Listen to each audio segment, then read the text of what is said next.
Hey guys, स्वागत है आप सबका सरकारी परीक्षा के यूट्यूब चैनल पे।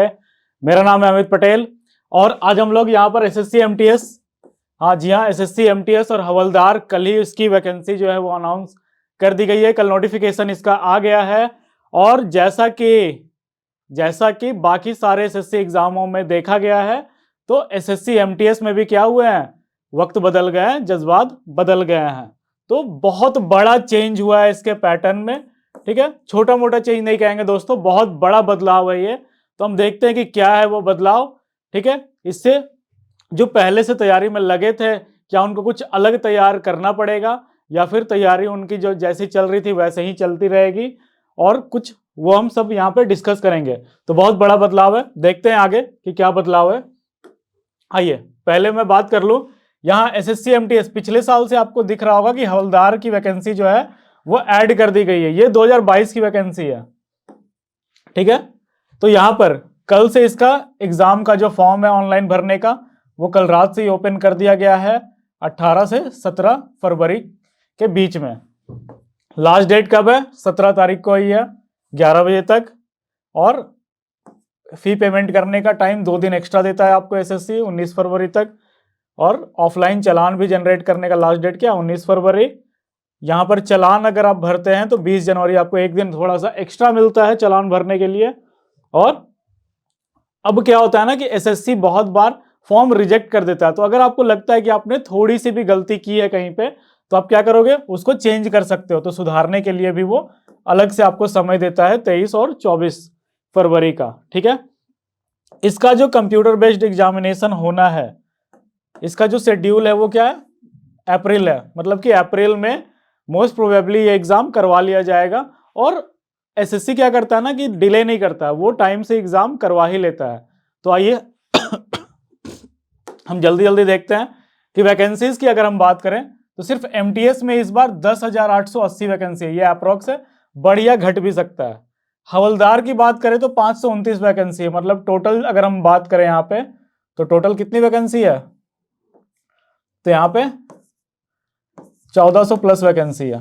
ठीक है, 11,400, तो 11,400 वैकेंसी है। देखिए हवलदार में आपको अलग से पीईटी भी देना होता है, फिजिकल एफिशिएंसी टेस्ट भी देना होता है।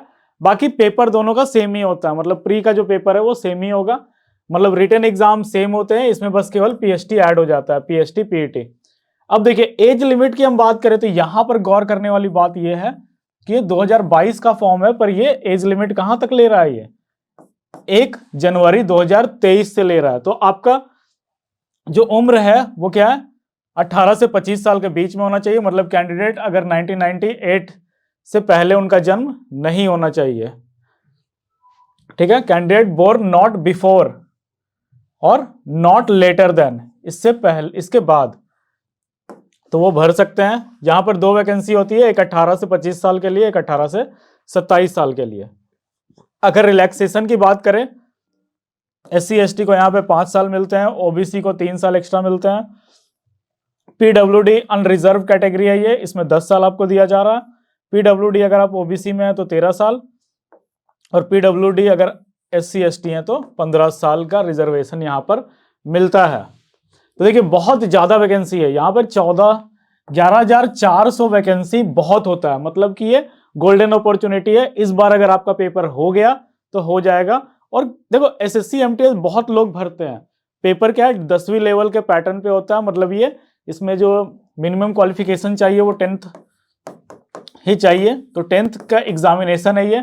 बहुत लोग एलिजिबल होते हैं, पर एज लिमिट यहाँ पर थोड़ी सी कम होती है, बहुत लोग नहीं भी देते हैं इसका एग्जाम। तो आपको करना क्या है कि अभी से अगर तैयारी में लग जाओगे ना, अप्रैल आने में अभी 3 महीने हैं, तो 3 महीने में आप अच्छा खासा पेपर फोड़ सकते हो। अभी से एकदम कंसिस्टेंटली लग जाना है एग्जाम में। चलिए हम आगे बात करते हैं अगर तो देखिए जिस हम पैटर्न बदलाव की बात कर रहे थे, तो ये हमारा पैटर्न बदलाव। अब जो एग्जाम है वो 2 सेशन में करवाया जाएगा, सेशन 1 और सेशन 2। यहां पर वही 4 सेक्शन है, मैथ, रीजनिंग, इंग्लिश और जीके। अब क्या है ना कि सेशन 1 में न्यूमरल एंड मैथमेटिकल एबिलिटी, जो मैथ्स वाला पेपर है, क्वांट वाला पेपर है, वो और रीजनिंग एक साथ क्लब करके आएगा। ठीक है, सेशन 1 में 20 नंबर 20 सवाल होंगे और क्या 60 मार्क्स के, मतलब कि करेक्ट करने के 3 मार्क्स दिए जाएंगे। ठीक है, समय जो है वो 45 मिनट का मिलेगा, और अगर आप स्क्राइब यूज करते हैं तो आपको 60 मिनट दिया जाएगा। सेशन 2 की अगर बात करें तो general awareness, English language and comprehension, इसका पेपर होना है। ये 25 सवाल पूछे जाएंगे, जैसे पहले भी 25-25 ही आते थे, यहां पर नंबर घट गया है, और वही है 3 नंबर दिए जाएंगे। 45 मिनट का ये पेपर होगा सेम, तो ये 45-45, अब 1.5 घंटे का पेपर है, पर ये 2 अलग अलग टाइम पे। देखो इसमें कैच ये है ना कि there will be no negative marking in session 1, ये दिख रहा है, मतलब इसमें कोई निगेटिव मार्किंग नहीं है। इसमें क्या निगेटिव मार्किंग नहीं है, पर इसमें निगेटिव मार्किंग क्या है, 1/3 है। यहां पर सेशन 2 जो है, there will be negative marking of 1 marks for each wrong answer. 1 marks का मतलब क्या, अगर ये 3 नंबर का पेपर है, मतलब एक क्वेश्चन 3 नंबर के हैं और 1 नंबर काट दिया जा रहा, मतलब क्या 1/3 है। तो देखिए, candidate are therefore advise to keep this in mind while answering the question. तो आपको ये ध्यान रखना है कि इसमें आप पूरा अटेम्प्ट करो, इसमें आपके नेगेटिव नहीं कटेंगे, पर इसमें आपके नेगेटिव मार्किंग होगी, इसमें आपका मार्क्स कट सकता है। अभी बहुत सारा बदलाव हुआ है यहाँ पे, हम आगे उसकी चर्चा करेंगे। अब हम पहले यहाँ पर ये देख लेते हैं कि इसका सिलेबस क्या है। तो न्यूमेरल एप्टीट्यूड और रीजनिंग का सिलेबस देखते हैं। तो सिलेबस में कोई बदलाव नहीं है, कोई फेरबदल नहीं है। यहाँ मैथ के सिलेबस की बात करें तो वही सब चीज पूछ रहा है जो पहले पूछता था, मतलब integer, whole number, number system, LCM, HCF, decimal है, फ्रैक्शन है, नंबर, फंडामेंटल अरिथमेटिक ऑपरेशन है, बॉड मास है, percentage, ratio, proportion, work and time, direct and inverse proportion, average, simple interest, profit loss, discount, area, perimeter, basic geometric figure, distance and time, line and angle, interpretation, simple graph and data, square and square root. वही चीज पूछ रहा है ये जो आपसे पहले पूछा करता था। रीजनिंग की बात करें तो इसमें भी कोई फेरबदल नहीं है सिलेबस में, आपसे वो वर्बल नॉन वर्बल दोनों पूछ रहा है।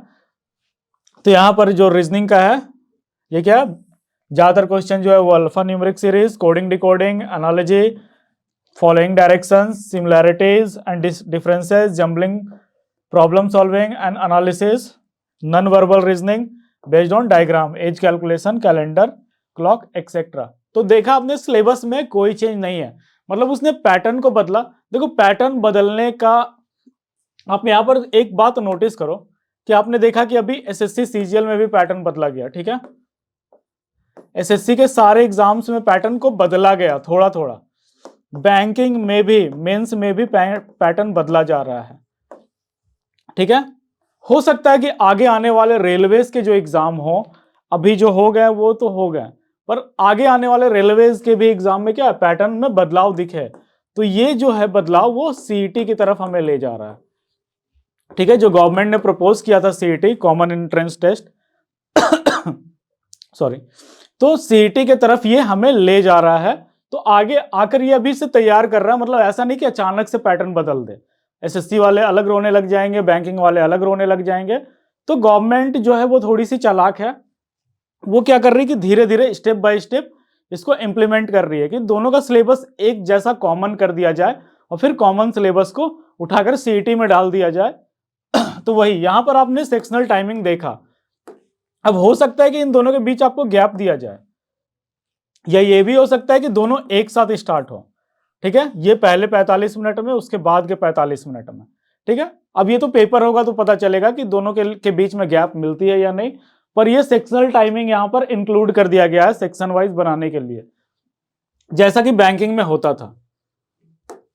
अब आइए जनरल अवेयरनेस की बात करें तो जीके आपको पता ही है, समंदर है और समंदर में गोते लगाने हैं। तो आप देखिए जनरल अवेयरनेस, ये आप जितने भी चीजें देख रहे हैं ना, तो सरकारी परीक्षा पे हमारी अलग से क्लासेस चल रही है उसकी। ठीक है, एसएससी, सीएचएसएल, सीजीएल, एमटीएस, इन सब के लिए अलग से क्लासेस चल रही हैं, तो आप सरकारी परीक्षा पर जाकर इसका क्लास कंप्लीट कर सकते हो। हमारा एक फाउंडेशन बैच भी चल रहा है, फाउंडेशन बैच। ठीक है, कहां पर, सरकारी परीक्षा चैनल पर।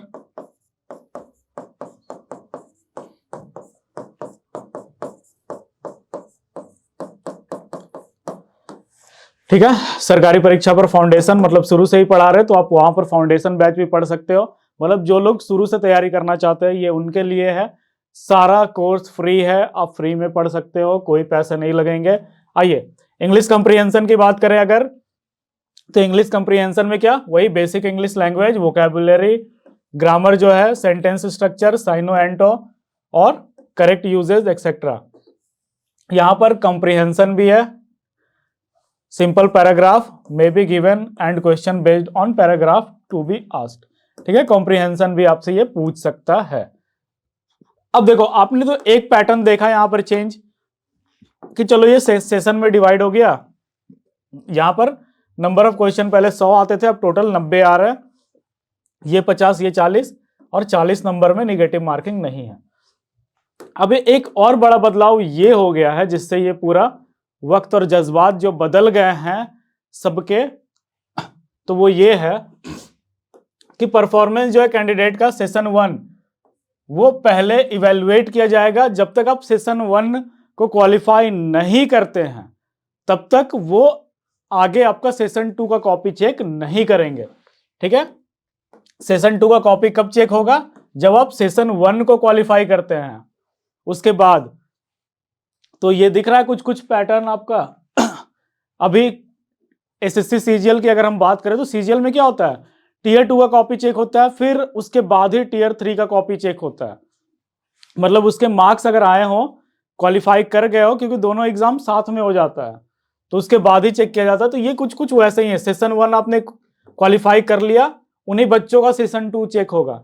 ये बेसिकली इसलिए भी करवाया जा रहा है ना, ताकि जो समय लगता है उस पूरे सिलेक्शन प्रोसेस में वो थोड़ा सा घटाया जाए, थोड़ा सा रिड्यूस किया जाए।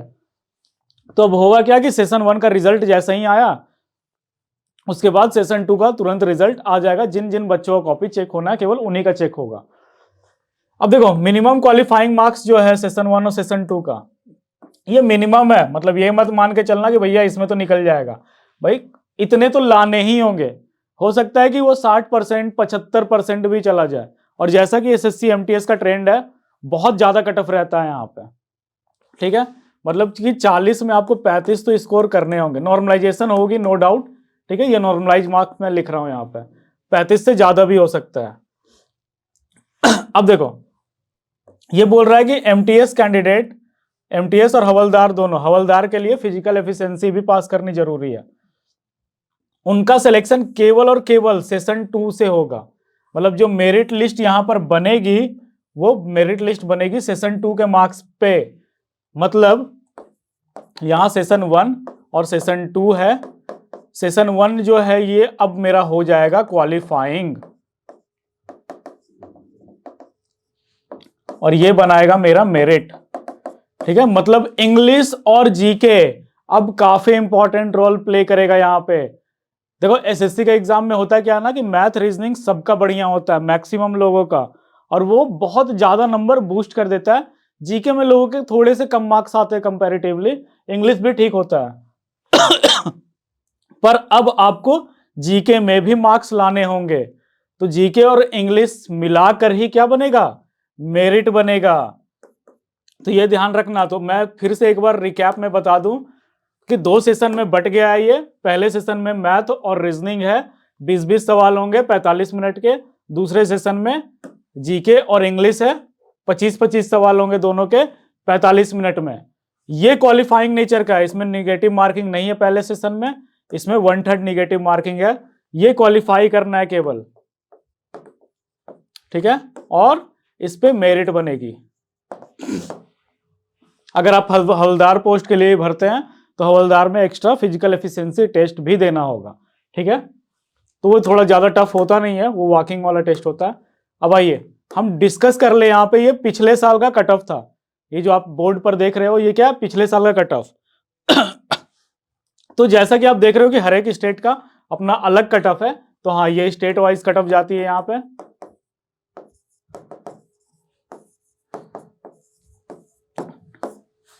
तो बिहार का आप देखोगे तो बिहार में सबसे ज्यादा कट ऑफ गया था 93। 100 नंबर का ही पेपर होता है भैया। ठीक है, 100 नंबर में कितने नंबर ले आ रहे हैं, 93 नंबर ले आ रहे हैं। और सबसे कम अगर बात करोगे तो कर्नाटक में गया था। दिख रहे हो 68, मतलब ये मैक्सिमम जो आप देखोगे ना तो ये 75 से ऊपर ही लाई कर रहा है, 75 से 90 के बीच में लाई कर रहा है, दिख रहा है। तो 75 से 90% तो कट ऑफ जाता ही है। इस बार थोड़ा सा कम जा सकता है अगर जीके टफ आ जाए तो, ठीक है, क्योंकि इंग्लिश तो आसानी आती है। तो आपको करना क्या है कि आपको बस प्रिपेयर, आप अभी से एक स्ट्रेटेजी बना लो कि मैथ और रीजनिंग अच्छे से करके क्वालिफाई कर जाना है, क्योंकि देखो उसको क्वालिफाई करना भी भैया जरूरी है। ये नहीं कि 30 नंबर लाने से हो जाएगा काम, 35-36 नंबर तो लाना ही होगा आपको मैथ और रीजनिंग में। उसके बाद मेन चैलेंज है जीके में स्कोर करना। तो जीके आपको स्कोर करना होगा, ठीक है, सब कुछ पढ़ना होगा, प्रीवियस ईयर पढ़िए, मॉक लगाइए, जितना याद कर सकते हैं डेली। अभी टाइम टेबल बना लीजिए कि 3 महीने हमको सिर्फ पढ़ना, अगर ये पेपर निकालना है ना तो स्मार्ट स्ट्रेटेजी चाहिए आपको।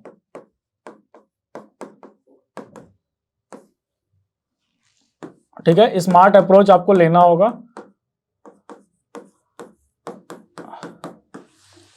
ठीक है, मॉक के लिए आप क्या कर सकते हो, सरकारी परीक्षा पे जा सकते हो।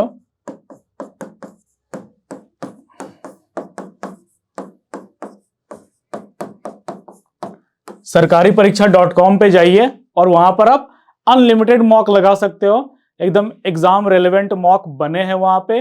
और अभी जैसे ही ये अपडेट हुआ है हम आपके लिए एकदम अपडेटेड मॉक लेकर आएंगे जो कि एकदम एग्जाम रेलेवेंट होंगे, एग्जाम रेलेवेंट सवाल डले होंगे। अगर आपने वो 3 महीने तक कंटिन्यू लगा लिया ना, आपका पेपर निकालने की गारंटी हम देते हैं। ठीक है, तो आपको उसके साथ पढ़ना भी है, ये नहीं कि केवल मॉक लगाने से हो जाएंगे। मॉक देखो आपका काम आसान बनाता है, मतलब यहाँ टाइम मैनेजमेंट की बात होती है, वो समय बचाना सिखाएगा। नए सवाल आपके पास आएंगे, आप नए सवाल को अटेम्प्ट करोगे, ठीक है, पर साथ में पढ़ना होगा। ऐसा नहीं कि आप याद भी होते जाएगा मॉक लगाने से, आपको पढ़ना होगा। जीके ज्यादा से ज्यादा पढ़िए, ठीक है, क्योंकि वही एक उपाय है, अब इसमें और कोई दूसरा उपाय नहीं है। और ये पेपर निकालना अभी भी आसान है, पैटर्न में भले बदलाव हुआ हो पर वही चीज पढ़ना है जो आप पढ़ते आ रहे थे। तो ये उन बच्चों के लिए जो तैयारी 1 साल 2 साल से कर रहे थे, तो उनके लिए कुछ नहीं बदला है भैया, सिर्फ पैटर्न में बदलाव हुआ है।